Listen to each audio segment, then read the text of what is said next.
Hello again team, it's Jess or JashiiCorrin and welcome back for another video. Today I'm setting up for July 2021 in my new A5 Archer and Olive bullet journal. For the month ahead I'm going with a books theme. But before we get into that, as per usual, we're just going to have a look at how this month was going. For June I decided to go with a Pride Flags theme, and although I like the idea of my theme, I'm not completely sold on my execution of this. I found that given each layout was inspired by a different pride flag, this meant that effectively each spread had its own colour palette, which means I feel that the pages of the layout don't really tie together as well as they could have as a whole.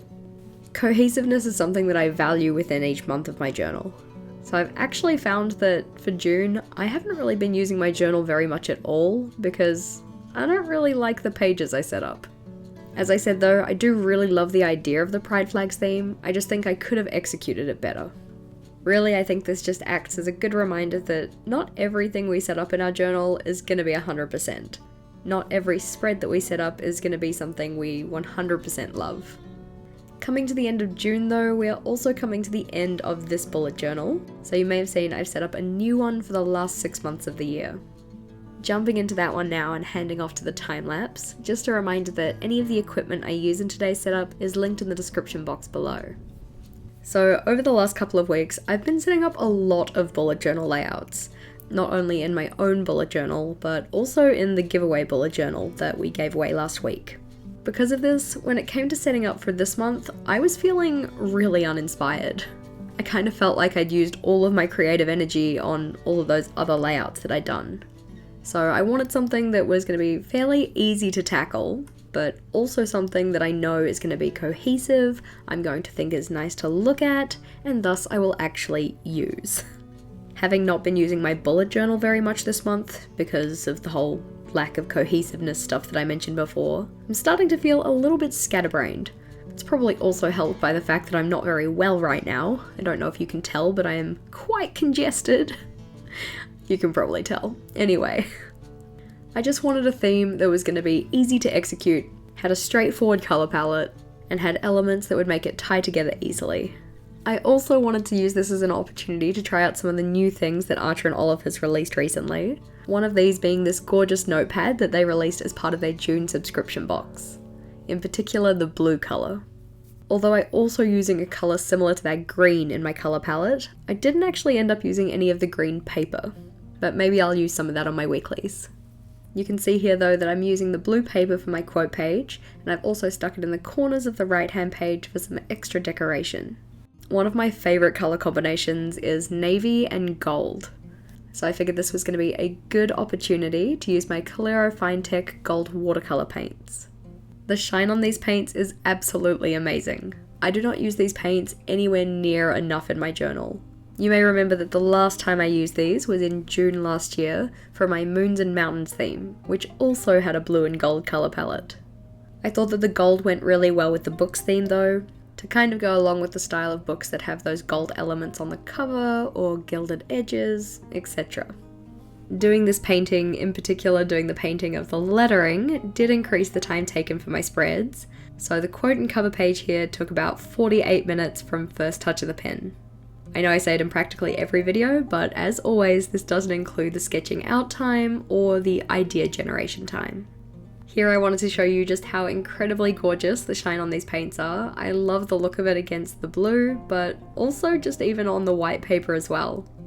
I then coloured in the bookmark for the book that I have on the right hand page, and then this spread was finished. I thought the quote of "No two persons ever read the same book" was just a nice little reminder for myself.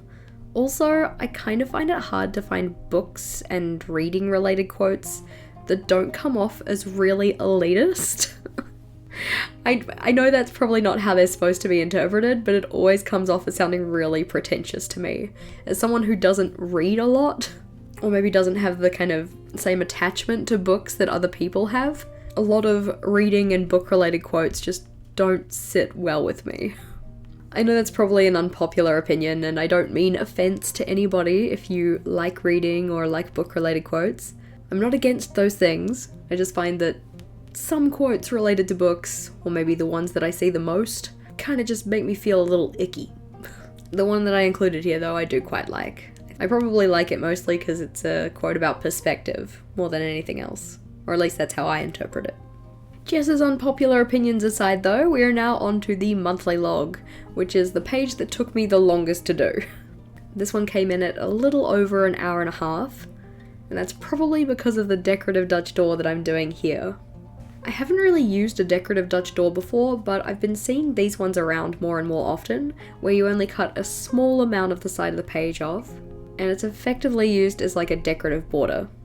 As the section I cut away on this one isn't just a straight rectangle, instead of using scissors or my guillotine like I typically do, I went in with my craft knife to fussy cut around the books that I've drawn down the side.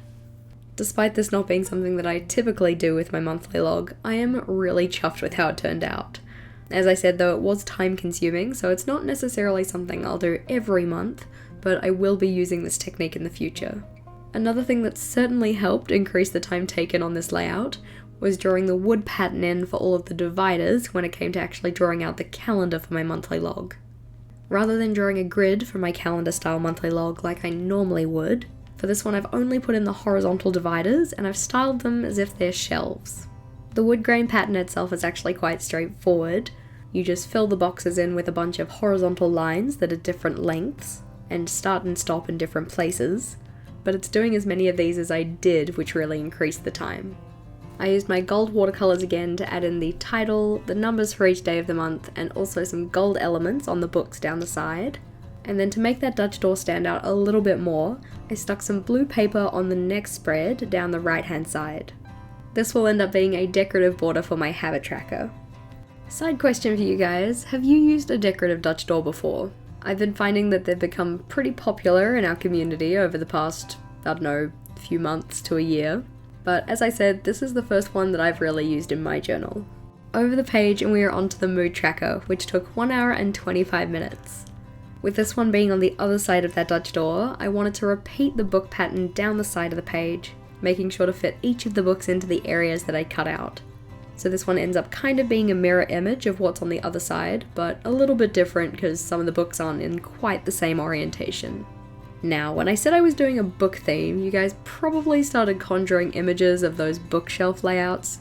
A lot of people like to use them for things like reading trackers or reading logs, and I of course wanted to have one as well. I love the style of these trackers. So I decided to use mine for my mood tracker. This one just involved drawing out a bookshelf with 5 shelves, again making use of that wood grain pattern, and then I have 31 books on the bookshelf to represent the 31 days of the month. At the end of each day, I'll colour in the book depending on what my mood was. To fill in some extra space on the bookshelf, I also put in some things like a little box, a little globe, and a little jar with some leaves in it. I haven't quite decided at this stage what my key for the bookshelf is going to be. Probably something like green for the best mood, red for the worst mood, blue for an in-between mood, but I typically like to have a scale of at least 4 colours, so I might have to find another one. Maybe I'll incorporate something like a chocolate brown in here. I would be inclined to use my gold watercolours, but I do end up going and putting some gold on each of these books anyways, just to represent the gold that you sometimes get on the spines of older books. One of the things that I stuffed up when drawing my books on this bookshelf was making sure that the top of the spine and the side of the spine were at 90-degree angles to each other.